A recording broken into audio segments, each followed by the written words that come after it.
नमस्कार दोस्तों, मेरा नाम है राहुल सहराथिया और आज हम भारतीय राज्य व्यवस्था इंडियन पॉलिटिकल साइंस का पार्ट नंबर 5 डिस्कस करेंगे। और इससे पहले 4 भाग डिस्कस कर चुके हैं, आप उसको देख सकते हो। तो भाग नंबर 5 के अंदर देखो बच्चों, यहाँ पे हम जितने भी पार्ट हम डिस्कस कर रहे हैं, ये मैं आपको बता चुका हूँ, सारे के सारे प्रीवियस क्वेश्चन है। आपके लगभग एसएससी के क्वेश्चन हैं, आपके हरियाणा के अंदर आए हुए क्वेश्चन हैं या रेलवे के अंदर आए हुए क्वेश्चन है, ठीक है। तो इंडियन पॉलिटिकल साइंस के अंदर यहाँ पे सभी के सभी प्रीवियस क्वेश्चन है। और इतने सभी के सभी क्वेश्चन करने के बाद में आपका एग्जाम के अंदर ऐसा कोई भी क्वेश्चन नहीं होगा जो हमने यहाँ पे डिस्कस ना किया हो, ठीक है।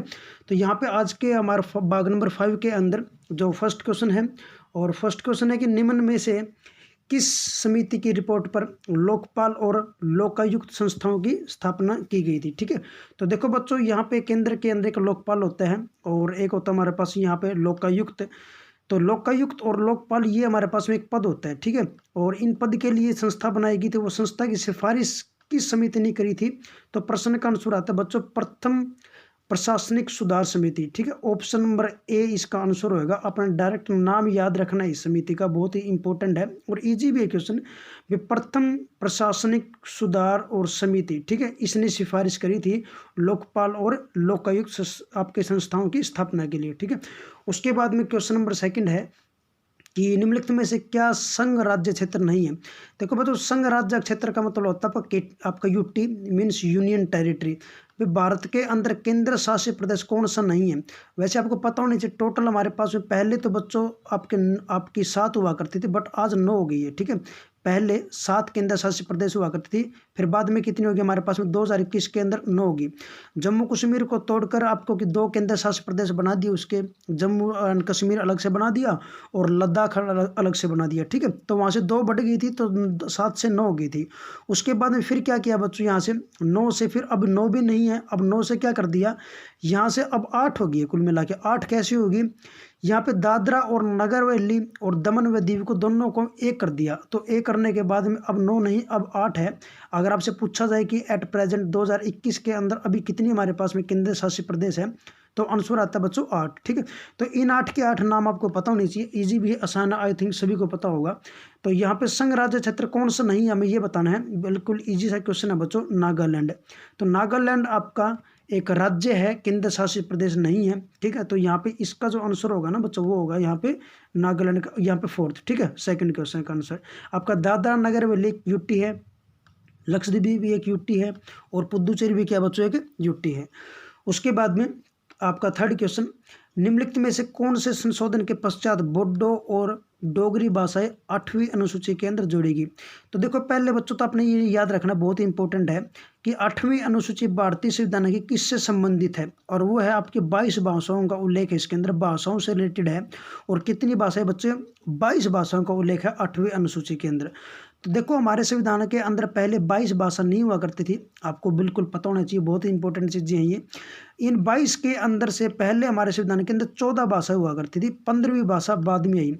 और जो 15वीं भाषा कौन सी है, एग्जाम के अंदर पूछा जाता है कि 15वीं भाषा कौन सी आई, और 15वीं भाषा आई बच्चों सिंधी। 15वीं भाषा सिंधी आई थी, ठीक है। और 15वीं भाषा सिंधी आई हमारे पास में। उसके बाद में 16वीं, अब देखो बच्चों ये भी आपको थोड़ा सा क्लियर होना चाहिए, वे 15वीं भाषा किस संशोधन के अंदर आई, ठीक है। और 16वीं भाषा किस संशोधन के अंदर आई, 16वीं और आपकी फिर यहाँ पे 17वीं, ठीक है, 17वीं और फिर हमारे पास में 18वीं। ये 3 भाषाएं बच्चों इकट्ठी आई थी आपकी, ठीक है। 71वां संशोधन, भारतीय संविधान का 71वां संशोधन जो हुआ था, 16वीं 17वीं और 18वीं, ये तीनों की तीनों भाषाएं आपकी इकट्ठी आई थी, ठीक है। 15वीं भाषा ये आपके 21वें संशोधन के अंदर आई थी, ये आपकी 71वें संशोधन के अंदर आई। 16, 17 और 18, 16, 17, 18 भाषा कौन सी है, नेपाली, मणिपुरी और कोंकणी, ठीक है। नेपाली, मणिपुरी और कोंकणी। 15वीं कौन सी थी, सिंधी भाषा, ठीक है। उसके बाद में 19वीं भाषा और 20वीं आपकी और 21वीं बच्चों, और उसके बाद में 22वीं। ये जो 4 भाषाएं हैं, चारों भाषाएं इकट्ठी आई थी। और भारतीय संविधान का जो आपका 92वां संशोधन है, 92वां जो संशोधन है, ठीक है, 92वें संशोधन के अंदर ये आपकी चारों की चारों भाषाएं इकट्ठी आई है, ठीक है। कौन कौन सी, दोबारा फिर नाम दे देता हूँ मैं आपको, बोडो, डोगरी, मैथिली और संथाली। ठीक है, ये 4 भाषा इकट्ठे आई है 92वां संशोधन के अंदर। तो यहाँ पे देखो बच्चों, यहाँ पे ना इन चारों भाषाओं के नाम ले रखे हैं। 4 भाषाओं के अंदर 2 भाषाओं के नाम है बोडो और डोगरी। ठीक है, तो मैंने आपको बताया बोडो और डोगरी किस संशोधन, ये चारों भाषाएं आई थी। इन 4 के अंदर से ये 2 भाषा फिर किसमें 92वां संशोधन के अंदर आई थी। बहुत ही इंपॉर्टेंट है बच्चों, यहाँ से क्वेश्चन बनता है। ठीक है, तो यहाँ पे इस क्वेश्चन का आंसर आएगा 92वां संशोधन, 92 नंबर का जो सुधार है। उसके बाद में जो हमारे पास में अगला क्वेश्चन है क्वेश्चन नंबर 4। और क्वेश्चन नंबर 4 है कि भारत में संघ में कितने राज्य हैं। राज्य बताना है बच्चों। देखो पहले बच्चों राज्य हमारे पास में 29 हुआ करते थे। ठीक है, जम्मू कश्मीर जब था। अब जम्मू कश्मीर तो राज्य नहीं रहा, केंद्र शासित प्रदेश बना दिया वहाँ से उसको 2। ठीक है, तो यहाँ पे अब हमारे पास में कितने हो गए बच्चों, 28 हो गए हैं। याद रखना अपने कितने, 28। तो 28 तो है हमारे पास में क्या बच्चों, राज्य। और केंद्र शासित प्रदेश कितने हमारे पास में, अभी 8 है 2021 के अंदर। ठीक है, अक्टूबर 2021 की बात कर रहा हूँ बच्चों अभी तक। ठीक है, उसके बाद में नेक्स्ट हमारे पास में है संघ लोक सेवा आयोग, जिसको इंग्लिश में बोलते हैं UPSC, union public service commission की मूल संस्था लोक सेवा आयोग की कब स्थापना की गई। आंसर आएगा बच्चों 1 अक्टूबर 1956। बहुत ही इंपॉर्टेंट डेट है आपकी। यूपीएससी की स्थापना जो हुई थी वो कब हुई थी आपकी, 1 अक्टूबर 1926 को हुई थी। ठीक है, इंपॉर्टेंट डेट है, आपने डायरेक्टली याद करनी है। तो यूपीएससी होता है क्या बच्चों, सभी को पता है। भारत के अंदर जितनी भी ए ग्रेड की जो वैकेंसी होती है, सेंटर की जो ए ग्रेड की वैकेंसी होती है, वो कौन लेता है, यूपीएससी वाले कंडक्ट करते हैं। ठीक है, जैसे आपकी आईएएस ऑफिसर की पोस्ट हो गई है, आईपीएस ऑफिसर की पोस्ट हो गई है, तो जितनी भी आपकी ये जो पोस्टें होती है, ए ग्रेड की जो पोस्ट होती है, यूपीएससी वाले कंडक्ट करते हैं। इसके लिए सिविल सर्विसेज का एग्जाम होता है, तो यूपीएससी वाले कंडक्ट करते हैं बच्चों। ठीक है, तो आपको पता है, ये सभी को पता है यूपीएससी होता क्या है। उसके बाद में क्वेश्चन नंबर 6, प्रथम भाषाई राज्य किसे बनाया गया था। भाषा के आधार पर जो सबसे पहले गठित हुआ था राज्य बच्चों, वो था आंध्र प्रदेश। ये मैं आपको बता भी चुका हूँ, आंध्र प्रदेश आपका गठित हुआ था भाषा के आधार पर। और वो हुआ कब था बच्चों, वो था 1953 के अंदर। 1953 के अंदर भाषा के आधार पर सबसे पहला राज्य गठित हुआ था। फिर एक कानून आया था 1956 के अंदर, और कानून के जब वो कानून आया था, राज्य पुनर्गठन अधिनियम 1956 जब कानून आया था, तो फिर आपका 1 नवंबर 1956 को फिर 14 राज्य और 6 केंद्र शासित प्रदेश का गठन किया गया था। बट 1953 के अंदर बन गया था पहला राज्य। आंसर आएगा बच्चों आंध्र प्रदेश। उसके बाद में अगला क्वेश्चन हमारा क्वेश्चन नंबर 7। और क्वेश्चन नंबर 7 है भारत के नियंत्रक एवं महालेखा परीक्षक, जिसको इंग्लिश में बोलते हैं बच्चों controller and auditor general of India. Shortcut के अंदर आता है इसका नाम कैग। ठीक है, CAG, controller and auditor general of India. Bharat के संविधान के अंदर इसका उल्लेख है बच्चों, कैग का उल्लेख है। इसके लिए जो आर्टिकल आता है वो आता है आपका आर्टिकल नंबर 148। बहुत ही इंपॉर्टेंट आर्टिकल है बच्चों इसका 148 है, कि भारतीय संविधान का जो आर्टिकल नंबर 148 है वो नियंत्रक एवं महालेखा परीक्षक की नियुक्ति का उल्लेख है। ठीक है, कि भारत के अंदर एक कैग होगा। कैग एक पद का नाम है बच्चों। एक्चुअली ये जो पद है, इस जो पद होता है इसका कार्यकाल 6 वर्ष का होता है। ठीक है, 6 वर्ष का होता है, या इसके 65 वर्ष उम्र पहले हो जाए, इन दोनों के अंदर से कोई भी पहले हो जाए तो वही क्या होगा, उसका कार्यकाल होगा। ठीक है, नॉर्मली इसका कार्यकाल 6 वर्ष का होता है। ये 65 वर्ष क्यों लिखा है, ये 65 वर्ष इसलिए लिखा है, मान लेते कि कोई व्यक्ति 62 वर्ष की उम्र में कैग के पद के ऊपर आता है। ठीक है, तो 62 वर्ष के ऊपर वो कैग के पद के ऊपर आया है, तो फिर 6 साल काम करेगा तो 68 हो जाएगा। 68 तो ज़्यादा हो गया। ठीक है, 65 से, तो 62 साल की उम्र में उसने अगर कैग का पद संभाला है तो 65 साल की उम्र तक ही काम करेगा। ठीक है, तो उसका कार्यकाल फिर यहाँ पे 6 का नहीं हुआ, कितना का हो गया, फिर आपका 3 का हो गया। अगर कोई व्यक्ति 50 साल की उम्र में आता है कैग के पद के ऊपर, तो फिर उसका फिर 6 वर्ष का हो जाएगा। ठीक है भाई, इन दोनों के अंदर से कोई भी पहले हो जाए। ठीक है, समझ गए आप। उसके बाद में क्वेश्चन नंबर 8। और क्वेश्चन नंबर 8 है राष्ट्रीय राजनीतिक जो दल होते हैं वह होता है जिसके कितने % बहुमत, आपका कितने 4% जब बहुमत लिया होता है, कितने राज्यों के अंदर से लिया होता है। ठीक है, एक्चुअली बच्चों ये आपका नेशनल जो पार्टी होता है ना, नेशनल पार्टी बनने की एक कंडीशन होती है। ये आपको इजी है और आपको याद होनी चाहिए। ये आपका जो ये टॉपिक आता है ना इलेक्शन कमीशन वाला, चुनाव आयोग वाला, उसके अंदर पढ़ाई जाती है चीज़ें। भाई कोई भी पार्टी, स्टेट पार्टी है, उसको नेशनल पार्टी बनाने के लिए क्या कुछ कंडीशन होती है। तो उसकी कंडीशन ये होती है बच्चों कि 4 या 4 से अधिक राज्यों में उसको कम से कम कितना, हमारे पास में 4% वोट हासिल होने चाहिए। अगर वो 4% वोट प्राप्त कर लेती है वो पार्टी, कम से कम कितना, 4, ठीक है, राज्य 4 या 4 से अधिक हो गए हैं, तो इन राज्यों के अंदर अगर वो 4% वोट प्राप्त कर लेती है तो उस पार्टी को फिर क्या करेंगे हम, राष्ट्रीय दल का दर्जा दे देंगे, ठीक है। तो यहाँ पे जो आंसर बढ़ेगा ना बच्चों, वो बनेगा आपका कौन सा, सी ऑप्शन तीसरा। उसके बाद में संघ लोक सेवा आयोग की वार्षिक रिपोर्ट किसके द्वारा प्रस्तुत की जाती है, तो आंसर आएगा बच्चों राष्ट्रपति को, ठीक है, राष्ट्रपति को देता है संघ लोक सेवा आयोग जो यूपीएससी है, ठीक है। अपनी रिपोर्ट किसको देगा, आपका राष्ट्रपति को। आपने याद रखना बच्चों, संघ लोक सेवा आयोग का जो आर्टिकल आता है वो आर्टिकल नंबर आता है आपका 315। 315 बहुत इंपॉर्टेंट है। 315 के अंदर यूपीएससी की स्थापना का उल्लेख है। आर्टिकल नंबर 317 के अंदर जो यूपीएससी के जो सदस्य होंगे उनकी नियुक्ति का उल्लेख है, तो इम्पोर्टेंट है। और एक आर्टिकल आता है आपका आर्टिकल नंबर 300 आपका 320, और आर्टिकल नंबर 320 के अंदर यूपीएससी के कार्य क्या होंगे उनका उल्लेख है, ठीक है। ये तीनों आर्टिकल आपने याद करने हैं, 15, 17 और 20।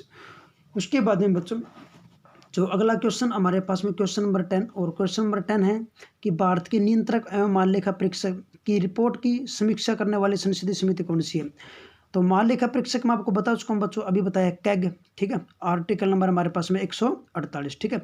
ये जो बच्चों जो रिपोर्ट बनाता है ना कैग, एक्चुअली देखो नाम के अंदर ही इसका काम क्लियर है, नियंत्रक एवं महालेखा परीक्षक।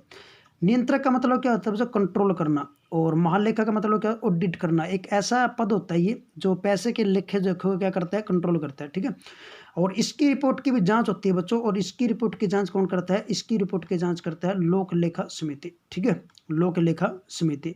तो आंसर याद रखना लोक लेखा समिति, याद भी हो जाएगा। देखो लोक लेखा और यहाँ से भी लेखा, ये अकाउंट से रिलेटेड है लोक लेखा, ठीक है, अकाउंट। उसके बाद में क्वेश्चन नंबर 11, संघ लोक सेवा आयोग के सदस्यों को पद से कौन हटा सकता है, तो देखो बच्चों यहाँ से ना संघ लोक सेवा आयोग के सदस्यों को कौन हटा सकता है, यहाँ पे ये नहीं आएगा आंसर और ये भी नहीं आएगा।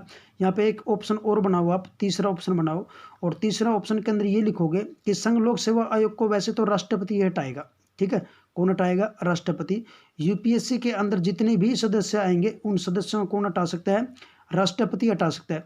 बट राष्ट्रपति भी हटाएगा ना तो वो ऐसे नहीं हटाएगा, वो कैसे हटाएगा, वो सुप्रीम कोर्ट से सलाह लेगा, ठीक है। सुप्रीम कोर्ट का जो भी निर्णय आएगा, सुप्रीम कोर्ट का निर्णय और जांच करने के बाद में तो फिर क्या करेगा हमारे पास में, राष्ट्रपति हटा देगा संघ लोक सेवा आयोग के सदस्य को, ठीक है। तो यहाँ पे आंसर ये बनेगा बच्चों इसका ऑप्शन नंबर सी के अकॉर्डिंग, ये नोट कर लेना आप, ठीक है, राष्ट्रपति द्वारा बट सुप्रीम कोर्ट की सलाह और उसके निर्णय के बाद में, ठीक है।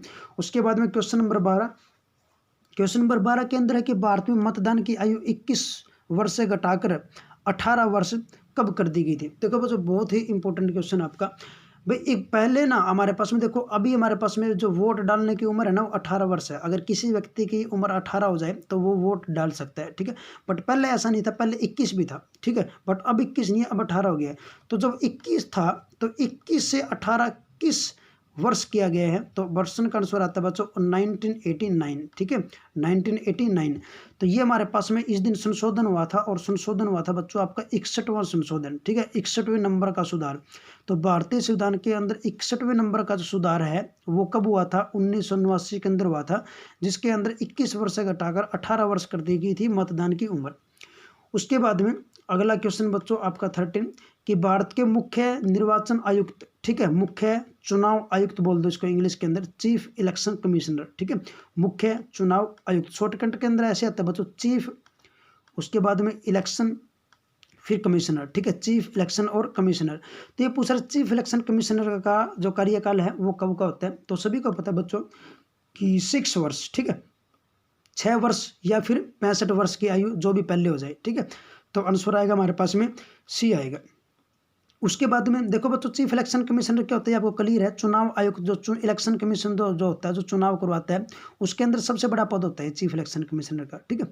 उसके बाद में क्वेश्चन नंबर 14 भारत में प्रथम आम चुनाव कब हुए थे, आंसर आएगा 51-52, ठीक है। प्रथम आम चुनाव किसे बोलते हैं बच्चों, प्रथम आम चुनाव बोलते हैं लोकसभा के चुनाव को। जब लोकसभा के चुनाव होते हैं उसे हम क्या बोलेंगे, आम चुनाव बोलते हैं, ठीक है। और लोकसभा के जब चुनाव हुए थे सबसे पहले जो चुनाव हुए थे 51-52 के अंदर, उस समय प्रधानमंत्री कौन बना था, पंडित जवाहरलाल नेहरू, ठीक है। तो पंडित जवाहरलाल नेहरू हमारे सबसे पहले प्रधानमंत्री थे और उनका कार्यकाल ही सबसे लंबा कार्यकाल था, ठीक है। तो लोकसभा के चुनाव बोल दो या आम चुनाव बोल दो, बात एक ही है, 1951-52 आपने ये सन याद रखना है, इंपॉर्टेंट है। उसके बाद में क्वेश्चन नंबर 15 और क्वेश्चन नंबर 15 है, चुनाव के समय किसी भी चुनाव क्षेत्र में चुनाव प्रसार कब बंद करना होता है। ठीक है, तो जब भी देखो बच्चों को, जब भी चुनाव होते हैं तो वहाँ पे चुनाव प्रसार बंद होता है। चुनाव प्रसार मतलब रैली वगैरह वगैरह, या घर घर जाकर वोट मांगना। ठीक है, बहुत सारे तरीके होते हैं चुनाव प्रचार के। तो यहाँ पे जो चुनाव प्रचार है ना वो बंद करवाना होता है, और उसका टाइम होता है, टाइम आपने याद रखना है। ऑप्शन आएगा यहाँ पे इसका सी भी, जब मतदान जब शुरू होते हैं ना, शुरू होने के 48 घंटे पहले, 48 घंटे पहले तक आपका, 48 घंटे का मतलब क्या होगा बच्चों, लगभग आपका 2 दिन। ठीक है, तो लगभग कितना हो गया आपका 2 दिन। तो 2 दिन पहले आपका चुनाव शुरू होने से 2 दिन पहले तक कोई भी चुनाव प्रचार नहीं करेगा। तो आपने डायरेक्टली ये याद रखना है, ऑप्शन इसका सी राइट आंसर आएगा तीसरा। उसके बाद में क्वेश्चन नंबर बच्चों आपका 16, और क्वेश्चन नंबर 16 है कि एक व्यक्ति, ठीक है, एक व्यक्ति, यहाँ पे आंसर बनेगा बच्चों, यहाँ पे ऑप्शन आएगा सेकंड कि एक व्यक्ति 2 से अधिक निर्वाचन क्षेत्र में चुनाव नहीं लड़ सकता। ठीक है, तो कोई भी व्यक्ति अगर चुनाव लड़ता है, मान लेते कि आप चुनाव लड़ रहे हो, ठीक है, अगर कोई भी व्यक्ति आप चुनाव लड़ रहे हो तो आप कितनी जगह से चुनाव लड़ सकते हो, तो एक ही चीज़ के आप सिर्फ और सिर्फ कम से कम 2 जगह से, 2 से ज़्यादा नहीं लड़ सकते चुनाव। ठीक है, तो देखो यहाँ पे फर्स्ट ऑप्शन है कि एक से अधिक निर्वाचन क्षेत्रों में चुनाव नहीं लड़ सकते। तो एक से ज़्यादा के अंदर से अधिक निर्वाचन क्षेत्र में चुनाव नहीं लड़ सकते। एक से ज़्यादा तो होता है, बट हमारे पास में 2 तक हो सकता है। ठीक है, 2 तक हो सकता है। तो यहाँ पे एक से ज़्यादा, ऐसा नहीं कि एक से ज़्यादा नहीं होगा, एक से ज़्यादा हो सकता है, बिल्कुल हो सकता है, 2 तक होता है। ठीक है, बट 2 से ज़्यादा नहीं होता। तो आंसर यहाँ पे आएगा बच्चों, 2 से अधिक निर्वाचन क्षेत्र में चुनाव नहीं लड़ सकता, बट 2 में लड़ सकता है। ठीक है, उसके बाद में क्वेश्चन नंबर 17, भारत का प्रथम मुख्य चुनाव आयुक्त कौन है। ठीक है बच्चों, तो देखो यहाँ पे बस अभी बताया मैंने, मुख्य चुनाव आयुक्त क्या होता है, जिसको इंग्लिश में बोलते हैं चीफ इलेक्शन कमिश्नर। ठीक है, अभी थोड़ी देर पहले हमने क्वेश्चन डिस्कस किया था। तो यहाँ पे इस क्वेश्चन के अंदर इन्होंने ये पूछ लिया कि पहला चुनाव आयुक्त कौन था। उसके बाद में क्वेश्चन नंबर 18, और क्वेश्चन नंबर 18 है, निम्नलिखित में से कौन सा कार्य निर्वाचन आयोग के क्षेत्र में नहीं आता। तो निर्वाचन आयोग का कार्य पूछ रखा है, तो 4 ऑप्शन के अंदर से ऐसा कौन सा ऑप्शन है जो निर्वाचन आयोग का कार्य नहीं है। तो यहाँ पे देखो दूसरा ऑप्शन देखो, पहले राष्ट्रपति को चुनाव होते हैं, और राष्ट्रपति के चुनाव इलेक्शन कमीशन कराएगा। और इलेक्शन कमीशन का जो आर्टिकल है ना बच्चों, आपने बिल्कुल याद रखना, बहुत ही इंपॉर्टेंट आर्टिकल है, आर्टिकल नंबर 324। ठीक है, तो आर्टिकल नंबर 324 आपका इलेक्शन कमीशन से है। ठीक है, इलेक्शन कमीशन से है बच्चों, आर्टिकल नंबर 324। ठीक है, उसके बाद में राजनीतिक दलों को मान्यता प्राप्त करना, तो राजनीतिक जितने दल होते हैं उसको मान्यता प्राप्त करता है इलेक्शन कमीशन। ठीक है भाई, कौन सा दल होगा या नहीं होगा, कौन सा नेशनल दल होगा या नहीं होगा, कौन सा स्टेट होगा, तो मान्यता प्राप्त करता है। और चुनाव चिन्ह देना, चुनाव चिन्ह का मतलब सिंबल प्रदान करना, वो भी इलेक्शन कमीशन ही करता है। तो यहाँ पे प्रश्न का आंसर आएगा बच्चों ए, भारत के प्रधानमंत्री को चुनाव ये निर्वाचन आयोग नहीं करता, ये इससे बाहर है। तो यहाँ पे देखो, आप ये मत सोचना बच्चों कि प्रधानमंत्री का तो चुनाव होता है सर, एक्चुअली प्रधानमंत्री को चुनाव नहीं होता, लोकसभा के सदस्यों का चुनाव होता है। ठीक है, लोकसभा के अंदर 545 सीटें हैं, और 545 के अंदर से तो 2 राष्ट्रपति चुनता है, बट 543 रहेगी। इन 543 सीटों का चुनाव होता है। ठीक है, और जब इनका चुनाव होता है तो चुनाव इनका होता है, इनके अंदर से फिर प्रधानमंत्री को चुनते हैं बाद में। तो प्रधानमंत्री को चुना जाता है, प्रधानमंत्री के अलग से इलेक्शन नहीं होते, इलेक्शन इन सीटों के होते हैं। ठीक है, तो आपने ये ध्यान रखना, ये छोटी सी बात है। तो यहाँ पे प्रश्न का आंसर आएगा ए बच्चों। उसके बाद में और क्वेश्चन नंबर है हमारे पास में 19, और क्वेश्चन नंबर 19 के अंदर पूछ रखा है कि भारत के मुख्य चुनाव आयुक्त की नियुक्ति कौन करता है। चीफ इलेक्शन कमिश्नर, जो सबसे पहले मैंने आपको बताया यहाँ पे इसके अंदर डिस्कस किया मैंने, जीवी मावलंकर। ठीक है, ऐसे तो यहाँ पे सबसे जो व्यक्ति होता है, जैसे मैंने यहाँ पे सबसे पहले नंबर का डिस्कस किया था कि सबसे पहले नंबर का व्यक्ति है या कोई भी व्यक्ति, उसकी नियुक्ति कौन करेगा, तो आंसर आएगा हमारे पास में राष्ट्रपति नियुक्ति करता है। ठीक है, राष्ट्रपति। उसके बाद में निम्न में से कौन सा भारत में सबसे छोटा लोकसभा चुनाव क्षेत्र है क्षेत्रफल की दृष्टि से। ठीक है, तो लोकसभा का चुनाव क्षेत्र बताना बच्चों, हमने सबसे छोटे वाला, तो आंसर आता है चांदनी चौक, और चांदनी चौक है कहाँ पे, दिल्ली के अंदर है। ठीक है, DL, तो दिल्ली के अंदर चांदनी चौक पड़ता है, और ये हमारे पास में सबसे छोटा चुनाव क्षेत्र है आपका क्षेत्रफल के हिसाब से बच्चों। ठीक है, याद रखना, बहुत इंपॉर्टेंट है, एग्जाम के अंदर SSC के अंदर काफ़ी बार पूछा गया है। ठीक है, और रेलवे के अंदर भी आया है एक बार। ठीक है, बहुत इंपॉर्टेंट क्वेश्चन है, रिपीटेड क्वेश्चन है। उसके बाद में क्वेश्चन नंबर 21 कि भारत में निर्वाचन सूची तैयार करने की जिम्मेदारी किसके पास में होती है, निर्वाचन आयोग बच्चों। ठीक है, इलेक्शन कमीशन क्या करेगा, सूची तैयार करेगा। सूची क्या होती है भाई, जैसे हमारे पास में आपको जब भी वोट डालने जाते हो तो आपने देखा होगा वहाँ पे आपका नाम लिस्ट के अंदर होता है। तो जो वो लिस्ट होती है ना उसी को हम क्या बोलते हैं, सूची बोलते हैं। और वो लिस्ट कौन तैयार करता है, निर्वाचन करता है, ठीक है, निर्वाचन आयोग, इलेक्शन कमीशन। तो इलेक्शन कमीशन डिसाइड करेगा कि किसका नाम निर्वाचन सूची के अंदर डालना है या फिर नहीं डालना, ठीक है, जो भी उसकी योग्यता होती है। उसके बाद में क्वेश्चन नंबर आपका 22, और क्वेश्चन नंबर 22 है कि भारत में मताधिकार मतलब वोट, ठीक है, वोट डालने की आयु। तो वोट डालने की आयु 21 से घटाकर 18 वर्ष की गई है। तो ये जो आयु की गई है किसके द्वारा होती है, तो ये हमारे पास में जो आयु कम करनी होती है ना बच्चों, ये संशोधन करना होता है। और मैंने बताया था आपको 61वां संशोधन हमने किया था। 61वां संशोधन यही था कि मतदान की आयु 21 वर्ष से घटाकर 18 वर्ष कर दी गई है, ठीक है। और ये कब की गई थी, आपके सन भी मैंने बताया था 1989 89 के अंदर। तो संशोधन करना पड़ता है, तो आंसर आएगा संवैधानिक संशोधन द्वारा, ठीक है, संविधान के अंदर संशोधन करना पड़ेगा संवैधानिक संशोधन द्वारा। उसके बाद में संविधान में मौलिक कर्तव्य कब जोड़े गए थे, तो देखो बच्चों मौलिक कर्तव्य क्या होते हैं मैं आपको बता चुका हूँ। मौलिक कर्तव्य होते हैं हमारे पास में 11। जैसे हमारे पास में मौलिक कर्तव्य कि 11वें नंबर का मौलिक कर्तव्य ये आया था कि माता पिता का कर्तव्य है कि 6 से 14 वर्ष के बच्चों को पढ़ाया जाए, ठीक है। ये हमारे भारतीय संविधान का 86वां संशोधन के अंदर जोड़ा गया था, सिर्फ 11वें नंबर का, ठीक है, सिर्फ 11वें नंबर का। बट शुरुआत में हमारे पास में 10 पहले से थे, 11वां तो बाद में आया था।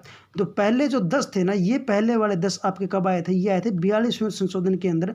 और 42वां जो संशोधन हुआ था वो था आपका 1976 के अंदर, ठीक है, 1976 के अंदर हुआ था। इसके अंदर पहले 10 मौलिक कर्तव्य आए थे, 11वां बाद में आया था, वो आपका 86वां संशोधन। तो आपने याद रखना बच्चों, आपका कौन सा हमारे पास में 42वां संशोधन के अंदर जोड़े गए थे। पहले 10 मौलिक कर्तव्य की बात कर रहा है ये, ठीक है। इंपॉर्टेंट है आपका 1976वां संशोधन, 42वें नंबर का संशोधन। इसको मिनी कॉन्स्टिट्यूशन, लघु संविधान भी कहा जाता है, इसलिए इंपॉर्टेंट है ये, ठीक है। इसके अंदर काफ़ी सुधार हुए थे, तो आपने बिल्कुल अच्छे तरीके से याद करना है। ये 42वें नंबर का संशोधन तो बिल्कुल याद करना आपने, और 44वां वाला भी याद करना है, ये भी इंपॉर्टेंट है। उसके बाद में क्वेश्चन नंबर 24, क्वेश्चन नंबर 24 के अंदर है कि भारतीय संविधान की 8वीं अनुसूची में कौन सी भाषाएं जोड़ी गई थी। देखो बच्चों मैं आपको बता चुका हूँ, भारतीय संविधान की 8वीं अनुसूची के अंदर बाद में के अंदर कौन सी जोड़ी गई है। 15वें नंबर की बताई मैंने, सिंधी जोड़ी गई थी, ठीक है, 15वें नंबर की। बट पहले 14 थे भाषाएं, ठीक है, पहले 14 थी, बाद में जोड़ी गई है कितनी, 15वीं 16वीं 17वीं 18वीं 19 20 21 और 22 तक, ठीक है। तो यहाँ पे 15वें नंबर की सिंधी आई। उसके बाद में हमारे पास 16 17 18 आई थी नेपाली, मणिपुरी और कोंकणी, ठीक है, यहाँ पे ऑप्शन में भी है नेपाली, मणिपुरी और कोंकणी, ठीक है, और सिंधी भी है, ठीक है। तो ये हमारे पास में जो आंसर बनेगा, यहाँ पे आंसर बनेगा बच्चों क्या हमारे पास में, सी, तीसरा ऑप्शन। उसके बाद में क्वेश्चन नंबर 25, और क्वेश्चन नंबर 25 है कि भारतीय संविधान की उद्देशिका में परिवर्तन किन संशोधन द्वारा किए गए थे। उद्देश्य क्या होते हैं, उद्देशिका क्या होती है बच्चों, प्रस्तावना, ठीक है, जिसको इंग्लिश के अंदर हम बोलते हैं प्रीएम्बल। जब आप संविधान खोलते हो तो सबसे पहले प्रस्तावना आती है, ठीक है, प्रीएम्बल आता है। तो प्रस्तावना के अंदर हमारे पास संशोधन हुए थे, और संशोधन क्या हुआ था कि 3 शब्द जोड़े गए थे, समाजवादी, पंथ निरपेक्ष, एकता और अखंडता, ठीक है। तो जो 3 शब्द जोड़े गए थे ना, वो संशोधन 42वें नंबर के संशोधन के अंदर जोड़े गए थे, और जो आपका 1976 के अंदर हुआ था, याद करना आपने ये। तो उद्देश्य का प्रस्तावना क्या होती है, जैसे आप पढ़ते हो कि हम भारत के लोग भारत को एक संपूर्ण प्रभुत्व संपन्न समाजवादी पंथ निरपेक्ष एकता आपका बनाने के लिए, ठीक है, यह जो आप पूरी रेडी करोगे इसको हम प्रस्तावना बोलते हैं, प्रीएम्बल बोलते हैं। तो इसके अंदर 3 शब्द जोड़े गए थे, संशोधन किया गया था। वो संशोधन कौन सा था, 42वें नंबर का संशोधन था, ठीक है। उसके बाद में क्वेश्चन नंबर 26, वित्तीय आपात स्थिति कब लागू की गई थी, ठीक है, या कब लागू की जा सकती है। अनुच्छेद आर्टिकल 360 के द्वारा, ठीक है। तो आर्टिकल नंबर जो 360 है भारतीय संविधान का, ये फाइनेंस इमरजेंसी के रिगार्डिंग है बच्चों, फाइनेंस इमरजेंसी, ठीक है, आपका वित्तीय आपात, कि भारत के अंदर वित्तीय आपात की घोषणा हम कर सकते हैं, फाइनेंस इमरजेंसी की घोषणा कर सकते हैं, राष्ट्रपति करता है, राष्ट्रपति की पावर है। वे भारत के अंदर जब आर्थिक मंदी आती है ना तब कर सकते हैं, ठीक है, फाइनेंस इमरजेंसी। बट अभी तक भारत के अंदर कभी भी नहीं की गई, तो यहाँ पे 0 बार लगी बच्चों, ये भी आपने याद रखना, इंपॉर्टेंट है, ठीक है। तो आंसर आएगा इसका यहाँ पे ए। उसके बाद में क्वेश्चन नंबर 27, भारतीय संविधान के किस संशोधन द्वारा प्रस्तावना में 2 शब्द जोड़े गए, ठीक है। तो एक्चुअली बच्चों शब्द तो 2 नहीं 3 जोड़े गए थे, ठीक है, और तीनों में आपको बता चुका कौन कौन से। एक तो समाजवादी, पंथ निरपेक्ष या धर्मनिरपेक्ष, एक ही बात है। और फिर आता हमारे पास में एकता और अखंडता, ठीक है, 3 शब्द। और ये तीनों के तीनों शब्द जोड़े गए थे आपके 42वें संशोधन के अंदर, ठीक है, 42वां संशोधन, ठीक है। ये प्रस्तावना के अंदर चेंज हुआ था, और सन भी ये मैंने यहाँ पे बताया 1976 के अंदर। उसके बाद में अगला क्वेश्चन है बच्चों हमारे पास में कि किस संवैधानिक संशोधन द्वारा नगर पालिका विधेयक पारित हुआ। नगर पालिका मतलब बच्चों कि जो हमारे पास में शहरों के अंदर नगर पालिका होती है, जो एमसी वगैरह वगैरह बनते हैं शहरों के अंदर, ठीक है, हर वार्ड का एक एमसी होता है, नगर पालिका विधेयक के अंदर आता है ये, ठीक है। तो एमसी जो बनते हैं, नगर पालिका जो विधेयक आया था बच्चों, तो ये आया था हमारे पास में,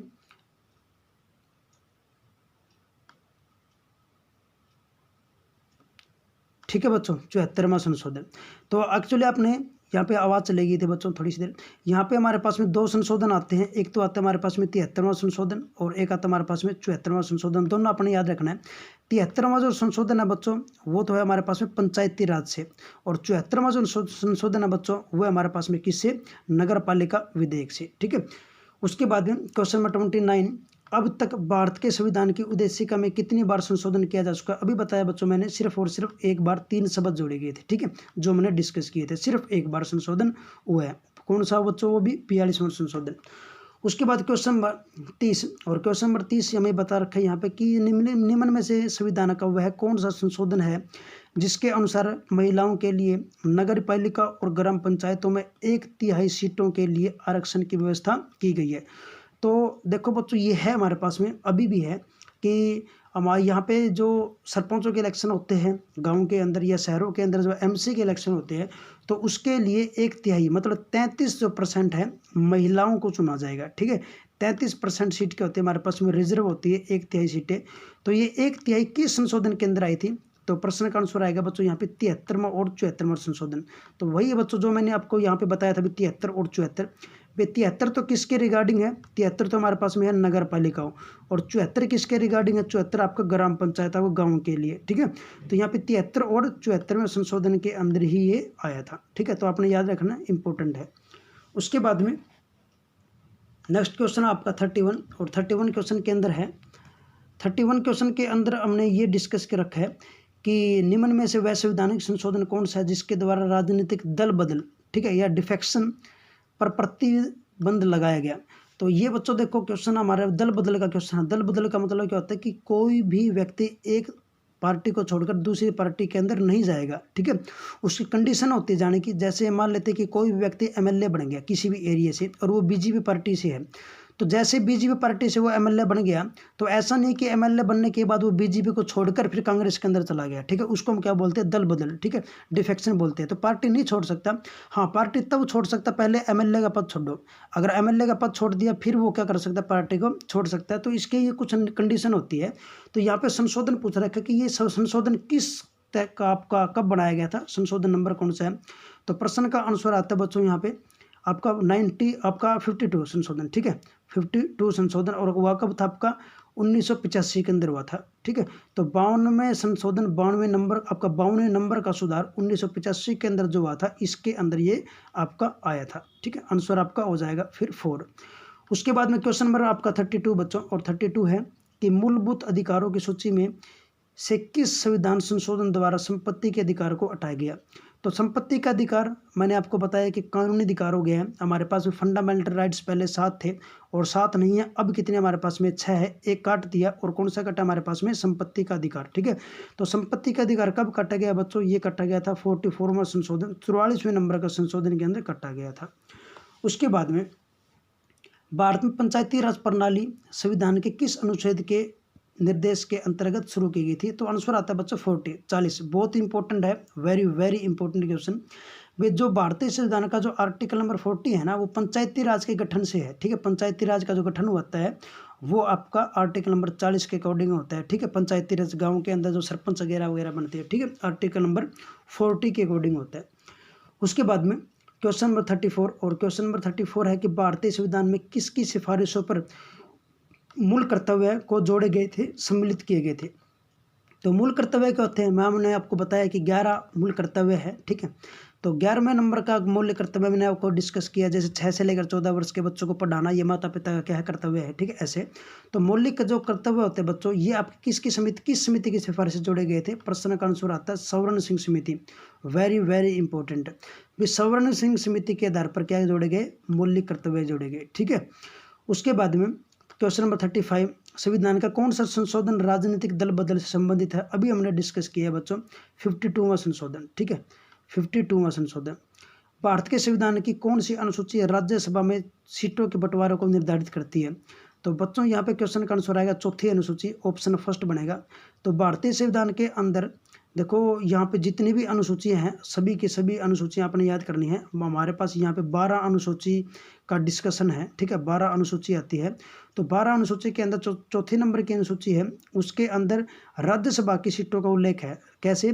जैसे हमारे पास में जैसे मान लेते हैं हरियाणा, वही हरियाणा की जो राज्यसभा के अंदर सीटें हैं ना वो कितनी है? 5 है। मतलब हरियाणा के अंदर से 5 विधायक, सॉरी विधायक नहीं, यहाँ पे बनेंगे एमपी, ठीक है, मेंबर ऑफ पार्लियामेंट, मतलब सांसद। तो 5 सांसद आपके हरियाणा से चुने जाएंगे राज्यसभा के लिए, ठीक है। तो सीटों का जो वितरण कर रखा है वो आपको किस सूची का, अनुसूची के अंदर कर रखा है? 4th अनुसूची के अंदर कर रखा है, ठीक है।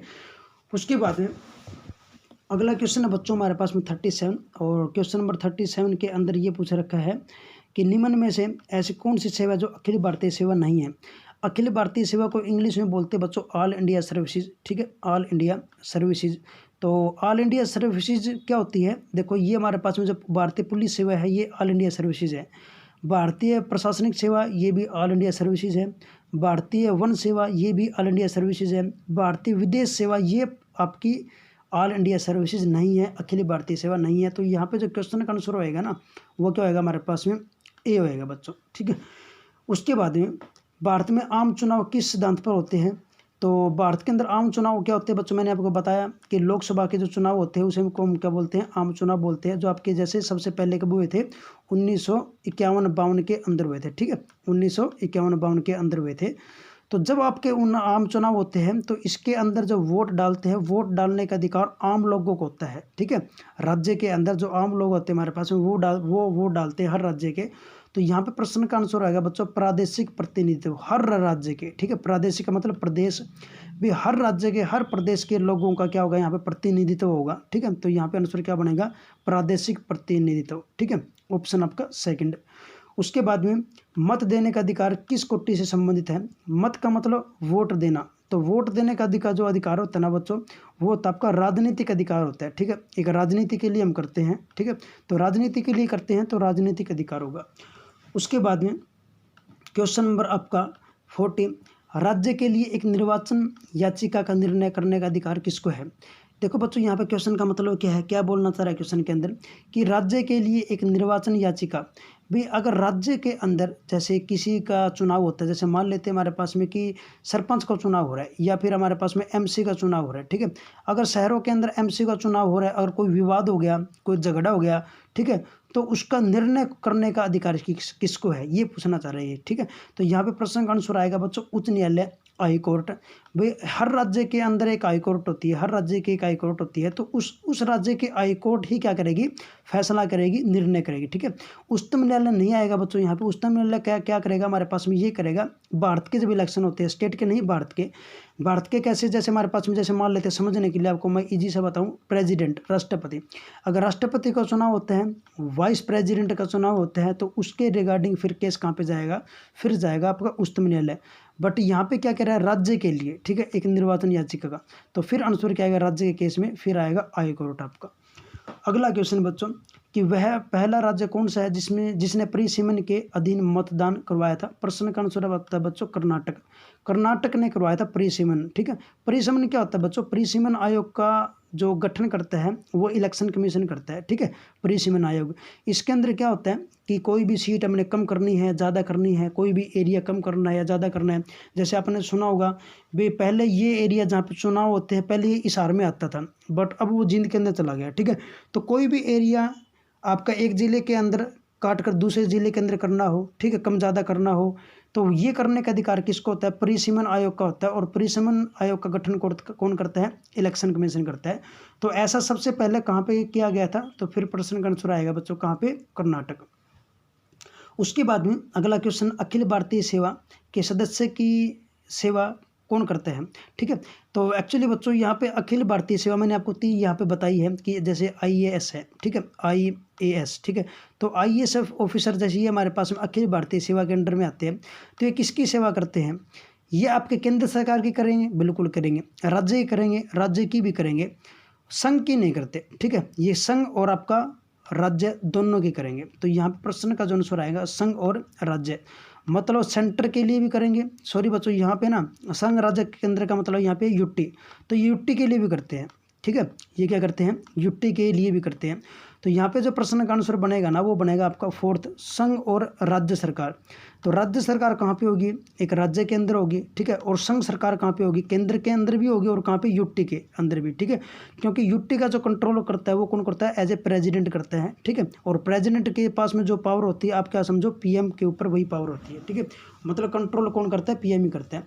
तो उस हिसाब से हमारे पास में आंसर क्या बनेगा, संघ और राज्य सरकार दोनों। उसके बाद में क्वेश्चन नंबर 43 कि भारत के नियंत्रक एवं महालेखा परीक्षक लेखा जोखा संबंधी रिपोर्ट किसको प्रस्तुत करते हैं। तो क्वेश्चन का आंसर आएगा बच्चों यहाँ पे राष्ट्रपति, ठीक है। राष्ट्रपति को करता है, जो भी रिपोर्ट होगी वो किसको देगा, वो राष्ट्रपति को देगा। और ये हम आपको बता चुका हूँ कि कंट्रोलर एंड ऑडिटर जनरल, ठीक है, जिसको हम कैग बोलते हैं, जिसका उल्लेख भारतीय संविधान के आर्टिकल नंबर 148 के अंदर है, ठीक है। ये एक पद होता है, ये जो भी रिपोर्ट बनाएगा वो रिपोर्ट किसको देगा, फिर राष्ट्रपति को देगा। उसके बाद में अगला क्वेश्चन नंबर 44 राष्ट्रपति के चुनाव के संबंध में उठने वाले सभी संदेह और विवादों की जांच पड़ताल कौन करेगा, ठीक है। देखो बच्चों, अभी बताया मैंने आपको ये क्वेश्चन, जब राष्ट्रपति के जब चुनाव होते हैं ना, उससे संबंध अगर कोई भी विवाद हो जाए, कोई भी झगड़ा हो जाए, उसका निपटारा कौन करेगा, सुप्रीम कोर्ट करेगी, ठीक है। सर्वोच्च न्यायालय या उच्चतम न्यायालय, सुप्रीम कोर्ट एक ही बात है। तो और सुप्रीम कोर्ट का उल्लेख है बच्चों आर्टिकल नंबर 124 के अंदर, अपने याद रखना है, ठीक है, आर्टिकल नंबर 124। और हाई कोर्ट का उल्लेख आता है हमारे पास में आर्टिकल नंबर 214, 1, 2, 4, यहाँ पे कितना है, 2, 1 और 4, ठीक है। ये सुप्रीम कोर्ट के लिए है, ठीक है। और ये हमारे पास में हाई कोर्ट के लिए है। तो यहाँ पे आंसर क्या बनेगा बच्चों, सेकंड। उसके बाद में क्वेश्चन नंबर 45 निम्न में से किसकी स्थापना भारतीय संविधान के अनुच्छेद के अधीन निश्चित उपबंध के अनुसार की गई थी। तो प्रश्न का आंसर आता है बच्चों इलेक्शन कमीशन, चुनाव आयोग, ठीक है, आपका चुनाव आयोग। आर्टिकल कौन सा इसका, आर्टिकल नंबर 324 है, ठीक है, ये आपने याद रखना है। उसके बाद में क्वेश्चन नंबर नेक्स्ट हमारे पास में, और क्वेश्चन नंबर लास्ट हमारे पास में 46 क्वेश्चन। और क्वेश्चन नंबर 46 है निम्न में से क्या एक सदस्यीय निर्वाचन क्षेत्र पद्धति की विशेषता है। तो यहाँ पे क्वेश्चन का जो आंसर होगा बच्चों, यहाँ पे क्वेश्चन का आंसर होगा हमारे पास में सी, ठीक है। यहाँ पे क्वेश्चन का आंसर होगा सी, कि इसमें विधानमंडल में स्थिर बहुमत प्राप्त होता है, ठीक है। ऑप्शन नंबर सी इसका राइट आंसर होगा। तो आज के भाग नंबर 5 के अंदर बच्चों आज के लिए हमने इतना ही डिस्कस करेंगे। हमने 46 क्वेश्चन 46 क्वेश्चन डिस्कस किए बिल्कुल अच्छे तरीके से, ठीक है। तो उसके बाद में हम नेक्स्ट भाग फिर लेके आएंगे। नेक्स्ट भाग के अंदर फिर हमारे पास में लगभग अप्रोक्सीमेट 50 के लगभग क्वेश्चन फिर डिस्कस करेंगे। तो आज के लिए इस भाग के अंदर इतना ही बच्चों, थैंक यू।